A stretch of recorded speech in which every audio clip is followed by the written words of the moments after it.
கல்வியை நம்ம கிட்ட இருந்து சிஸ்டமிக்கா எடுக்கிறதுக்கு ஒரு வேலை நடக்குதுன்னும் போது அதை சிஸ்டமிக்காவே எப்படி எதிர்க்கணும், அதை சிஸ்டமிக்கா எப்படி எதிர்கொள்ளணுன்றது தான் இந்த 4 வருஷத்துல நடந்திருக்கிறது. சினிமா மேடைகளில் மட்டுமே பேசுகிற எனக்கு இது ஒரு பெரிய மேடை, கொஞ்சம் தயக்கமாக இருக்குது. கல்வி நம்ம எல்லாருக்கும் எவ்வளோ முக்கியம்னு சொல்லி தெரிய வேண்டியதில்லை.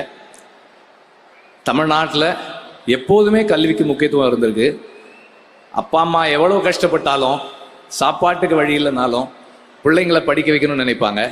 அது 50 வருஷமாக தமிழ்நாட்டில் தொடர்ந்து கல்விக்காக நடந்த வேலை. அது இப்போ கல்வியை நம்ம கிட்ட இருந்து சிஸ்டமிக்கா எடுக்கிறதுக்கு ஒரு வேலை நடக்குதுன்னும் போது அதை சிஸ்டமிக்காவே எப்படி எதிர்க்கணும், அதை சிஸ்டமிக்கா எப்படி எதிர்கொள்ளணுன்றது தான் இந்த 4 வருஷத்துல நடந்திருக்கிறது.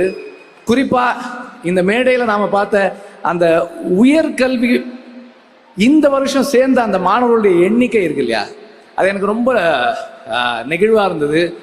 நாம் ஒரு உண்மையிலேயே கல்வியில் நாம் ஒரு பெரும் பாய்ச்சலை கண்டிருக்கிறோன்னு தான் எனக்கு சொல்லணும்னு தோணுது.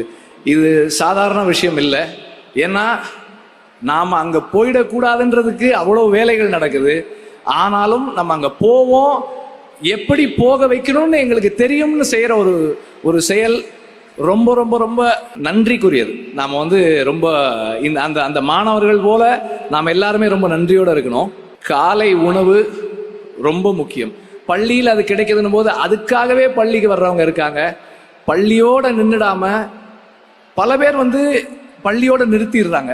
ஆனால் இப்போ இந்த year school to college transition அவ்வளவு இருந்திருக்குன்னு சொல்றாங்க. அது 2 மடங்கா அதிகமாக இருக்குன்றாங்க. அந்த அளவுக்கு திட்டங்களும் ஊக்கமும் அதை செயல்படுத்தக்கூடிய ஆற்றல் மிக்க ஒரு குழுவும் இருக்கிறது. நம்ம எல்லாருக்கும் கிடைச்சிருக்க ஒரு பெரிய பலம்.